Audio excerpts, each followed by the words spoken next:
قتل الإنسان ما أكفره من أي شيء خلقه من نطفة خلقه فقدره ثم السبيل يسره ثم أماته فأقبره ثم إذا شاء أنشره. تمام حصوں کی تعریفات، کبریائی، بڑائی، بزرگی، عظمت اللہ وحدہ لا شریک احکم الحاکمین کی ذات گرامی کے لیے خاص، جو اپنی الوہیت و ربوبیت میں، اسماء و صفات میں اکیلا یکتا وحدہ لا شریک ہے۔ انگنت لا تعداد درود و سلام امام الانبیاء سید الانبیاء جناب محمد رسول اللہ صلی اللہ علیہ وسلم کی ذات اقدس پر، جس ذات طاہرہ مطہرہ کو اللہ مالک الملک نے اس کائنات کی رشد و ہدایت رہنمائی کے لیے مبعوث فرمایا۔ انسان جو ایک گوشت پوشت کا مجموعہ ہے، مالک کائنات نے اس کو تخلیق کیا، اس کو پیدا کیا، اور پیدا کرنے کا سبب یہ بیان کیا وَمَا خَلَقْتُ الْجِنَّ وَالْإِنسَ إِلَّا لِيَعْبُدُونِ۔ انسان و جن کی تخلیق کا مقصود اور مطلب یہ ہے کہ یہ اللہ وحدہ لا شریک کی عبادت کرے، پھر اس کو ایک وقت مقرر دے کر کے اس کائنات کے اندر بھیجا۔ جب یہ ماں کے بطن میں تھا، اللہ کے محبوب پیغمبر علیہ السلام نے ارشاد فرمایا، انسان کے ماں کے بطن میں جب چوتھا ماہ شروع ہوتا ہے، اس کو 40 دن کے وقفے سے آپ نے بیان کیا، یرسل الیہ ملک، اللہ کا فرشتہ اس کی طرف بھیجا جاتا ہے اور یہ لکھ دیتا ہے کہ اس کا دنیا میں رہنا کتنے عرصے کے لیے ہے اور کب اس نے موت کے روم میں چلے جانے ہیں۔ اور اسی حقیقت کو اللہ مالک الملک نے واضح کیا، الذی خلق الموت والحیات لیبلوکم ایکم احسن عملا۔ اللہ وہ تمہارا رب ہے جس نے موت و حیات کو اس لیے بنایا کہ پرکھا جا سکے اچھا عمل کرنے والا کون ہے اور دوسرے اعمال کون کرتا ہے۔ تو یہی میرے بھائیوں حقیقت ہے انسان کی، اور یہی اس کی اصل و بنیاد ہے کہ کبھی یہ ماں کے بطن میں ہی ہوتا ہے اور پتہ چلتا ہے کہ وہ ساکت ہو گیا اور ضائع ہو گیا، کبھی یہ روح گھوم کے جانے کے بعد ابھی دنیا میں آنے سے پہلے ہی اپنے مالک کے پاس چلا جاتا ہے۔ کسی کا بچپن ہے، کسی کا لڑکپن ہے، کوئی جوانی پہ بلا لیا جاتا ہے اور کسی کو بڑھاپے تک کی مہلت مل جاتی ہے۔ یہ اس مالک کائنات کی مرضی اور منشا ہے، لیکن رب کائنات کے پیغمبر علیہ السلام نے جس طرح زندہ انسانوں کے لیے زندگی میں کچھ حقوق اور فرائض رکھے، اسی طرح مرنے کے بعد بھی آپ نے ان سارے حقوق و فرائض کو بیان کیا جو ایک قریب المرگ انسان سے لے کر کے مرنے تک اور فوت ہونے کے بعد سے اس کے قبر میں دفن کیے جانے تک اسلام نے ہماری مکمل رہنمائی فرمائی ہے۔ اور ایک مسلمان کی یہ ذمہ داری ہے، وہ براء بن عازب رضی اللہ تعالیٰ عنہ والی لمبی حدیث کہ جب کائنات کے امام اپنے ساتھی کو دفن کرنے کے لیے قبرستان میں ہیں، سر جھکائے ہوئے بیٹھے، اچانک آپ کی آواز نکلی، اعوذ باللہ من عذاب القبر، اعوذ باللہ من عذاب القبر، اعوذ باللہ من عذاب القبر۔ اور پھر فرمایا لمثل هذا اليوم یا اخوان فاستعدوا، کہا میرے بھائیو یہ والا جو دن ہے، یعنی قبر میں دفن کیا جانے کا جو دن ہے، کہا اس کے لیے تیاری کر کے رکھو۔ اب یہ تیاری دو اعتبار سے ہے. ایک تیاری وہ عملوں کی تیاری ہے جس کے ساتھ انسان کی خلاصی اور نجات ہے، اور دوسری تیاری وہ تیاری ہے کہ جب اپنے آپ کو اللہ رب العالمین کے سپرد کرنا ہے تو ایک مسلمان کی زندگی میں کن چیزوں کا ہونا ضروری ہے. تو میرے بھائیوں، ان باتوں کو سمجھنا اس انسان کے لیے جو یہ سمجھتا ہے کہ موت برحق ہے، اس کے لیے اسی طرح ہی ضروری ہے جیسے کسی بچے کا جب رول نمبر سلپ اس کے ہاتھ میں تھما دی جاتی ہے اور اسے بتا دیا جاتا ہے کہ تمہارا ایگزام، تمہارا امتحان اس دن شروع ہونے والا ہے، پھر وہ ساری سستیاں کوتاہیاں چھوڑ کر کے اپنے امتحان کی تیاری میں لگ جاتے ہیں. ایک مسلمان کو پہلے بتا دیا گیا کہ الذی خلق الموت والحیات، تمہارا رب وہ ہے جس نے تمہاری موت کو بنایا ہے اور پھر تمہاری حیات ہے. یعنی موت زندگی سے بھی زیادہ قریب ہے. ایک انسان اپنی زندگی کے بارے میں تو شبے میں ہے، موت کے بارے میں کوئی شبہ نہیں کہ جب وقت مقرر ہے لا یستاخرون ساعۃ ولا یستقدمون. پھر ایک گھڑی کا آگے ہونا اور پیچھے ہونا میرے بھائیوں یہ ممکن نہیں ہے.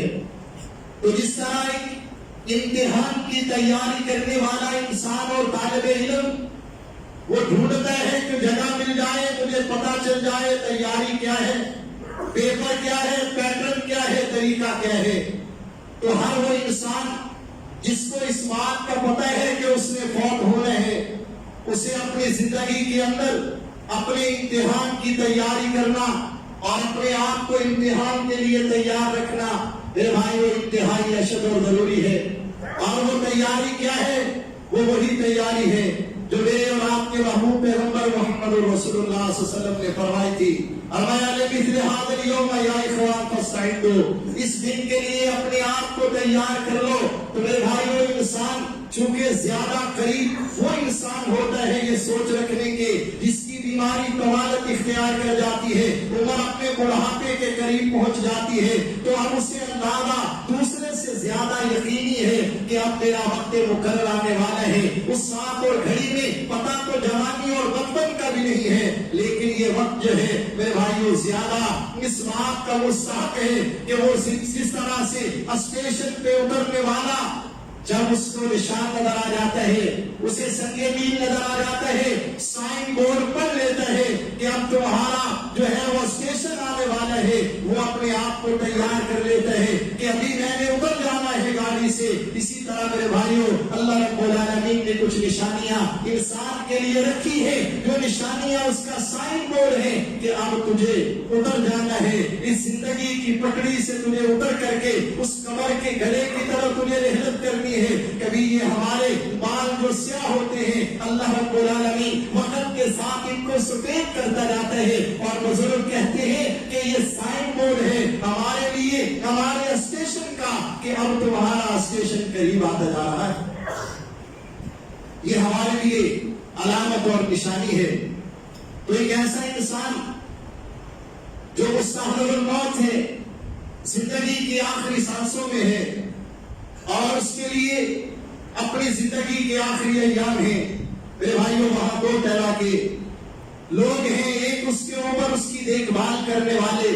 اور ایک وہ شخص جو اس مرحلے سے گزر رہا ہے. آج ہم اس شخص کے لیے جو اپنی زندگی کے اس پہلو میں اور اس دورانیے میں داخل ہو چکا ہے کہ کب اللہ کا پیغام آنے والا ہے، اس کے لیے میرے اور آپ کے پیغمبر جناب محمد رسول اللہ صلی اللہ علیہ وسلم نے جو نصیحتیں فرمائی ہیں ان کی طرف ایک مختصر سا اشارہ کر کے ہم نے اپنی بات کو شروع کرنا ہے. تو میرے بھائیوں سب سے پہلے ہر انسان کو زندگی کے ہر پہلو میں ایک بات کو یاد رکھنا لازم ہے، اور وہ ہے اپنے اللہ کے بارے میں اچھا گمان کرنا. اپنے اللہ کے بارے میں اس کا گمان اچھا ہونا چاہیے. اور یہ بات میرے اور آپ کے پیغمبر محمد رسول اللہ صلی اللہ علیہ وسلم نے فرمائی لا